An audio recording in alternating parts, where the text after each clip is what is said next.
Você já se perguntou como que era a cultura, o dia a dia, qual era a rotina das pessoas na época de Jesus? Um dos grandes problemas hoje, quando nós estudamos a Bíblia, é tentar pegar as características daquela época e achar que significam as mesmas coisas da nossa época atual, porque não é assim que funciona. Então é muito importante a gente estudar a Bíblia, principalmente a cultura, os termos, né, que eram usados naquela época, para então, de fato, a gente entender o que significa nos nossos dias atuais. Senão, a Bíblia pode parecer um pouco confusa e muitas vezes até radical em algumas histórias, alguns ensinamentos, mas quando a gente estuda como era lá atrás, muita coisa começa a fazer sentido. Então, gente, no vídeo de hoje, eu vou contar para você como que funcionava o dia a dia na época de Jesus. Então, antes de continuar esse conteúdo, lembra de curtir esse vídeo, se inscrever no canal, que isso é muito importante para a gente dar seguimento aos nossos assuntos aqui. Vamos lá? Família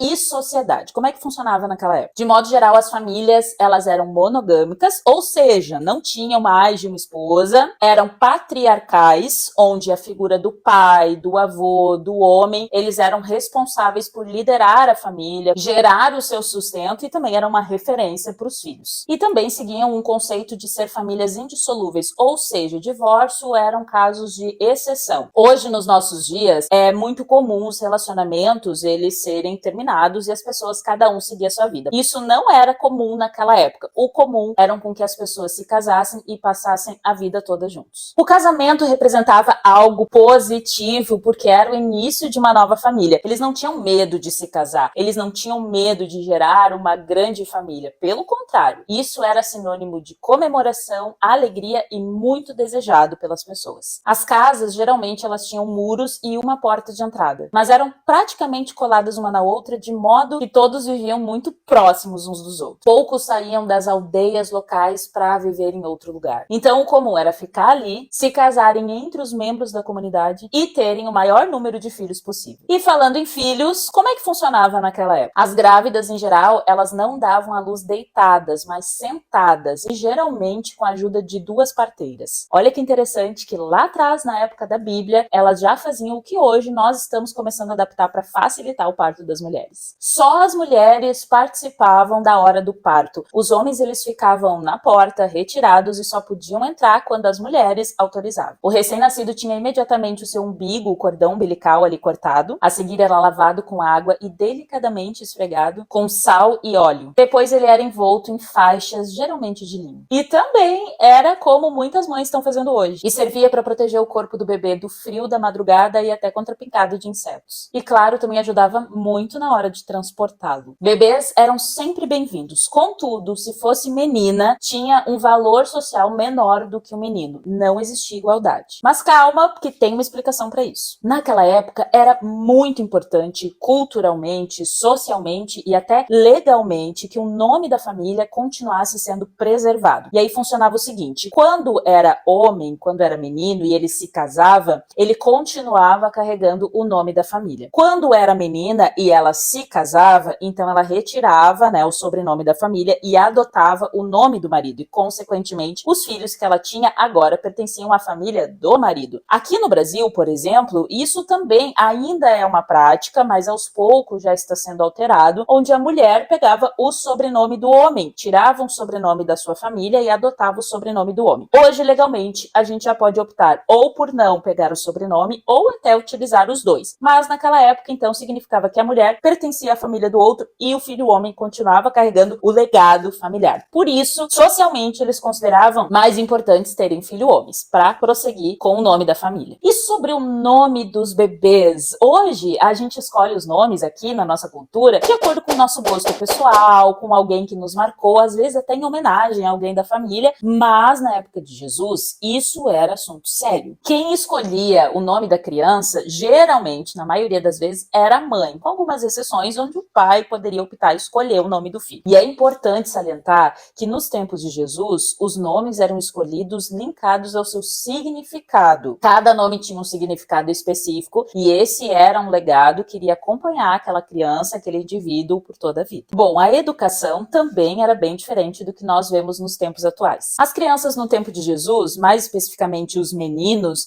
eles frequentavam a escola dos 5 aos 13 anos. Então eles eram entregues entregues ao rabino local e aprendiam uma profissão que geralmente era a mesma do pai. Mas alguns poucos jovens eles conseguiam seguir a carreira estudantil, podiam se tornar discípulos de um grande rabino que os aceitasse depois dos 30 anos e quem sabe até se tornarem o mestre da lei. Mas não, esse não era um benefício para todos. Inclusive, era a menor parte da população que conseguia seguir essa carreira de estudante. As meninas ficavam em casa com a mãe até a idade de se casarem e os meninos eram cuidados pelas mães até a idade de 5 anos, onde eles passavam para os cuidados do pai e do rabino local e eram levados para a escola, como eu citei ali no início. E como era o trabalho e as profissões daquela época? A maior parte dos homens na época de Jesus, talvez 80, 90% deles trabalhavam com agricultura. Mulheres e crianças, elas eram sustentadas pelos homens, eles eram os responsáveis por prover todas as necessidades da família, mas na época de colheita, elas, as crianças, muitas vezes podiam ajudar ali naquele processo. E é por isso que Jesus ele utilizava muitas parábolas relacionadas à agricultura, como a parábola do semeador, a semente de mostarda, o joio e o trigo, entre outras. Além das profissões mais comuns, que eram a agricultura e também a pesca, exerciam-se também outras de caráter mais artesanal, como perfumistas, tecelões, curtidores, carpinteiros, oleiros e fabricantes de tendas. Também nós não podemos esquecer dos servidores domésticos, diaristas contratados para trabalhos braçais durante um período, como a época de colheita, por exemplo, e os cobradores de impostos, que certamente eram dos mais odiados pelo povo. E como acontece em toda a sociedade urbana, era inevitável a prática de prostituição e também a existência de mendigos. Como eram feitas as refeições? Enquanto os romanos eles costumavam ter 4 refeições por dia, os judeus faziam normalmente 2, umas 10 horas ou perto do meio-dia e outra ao final da tarde ou ao cair da noite. Não havia um horário rígido, né? A primeira refeição ela deveria ser leve, onde eles costumavam comer pão, peixe, frutas secas, grãos torrados, queijo ou coalhada. Já no final do dia, a refeição era com toda a família e incluía pratos quentes, como sopa de lentilhas com pão, por exemplo. E ao pôr do sol de sexta-feira, para eles receberem o sábado,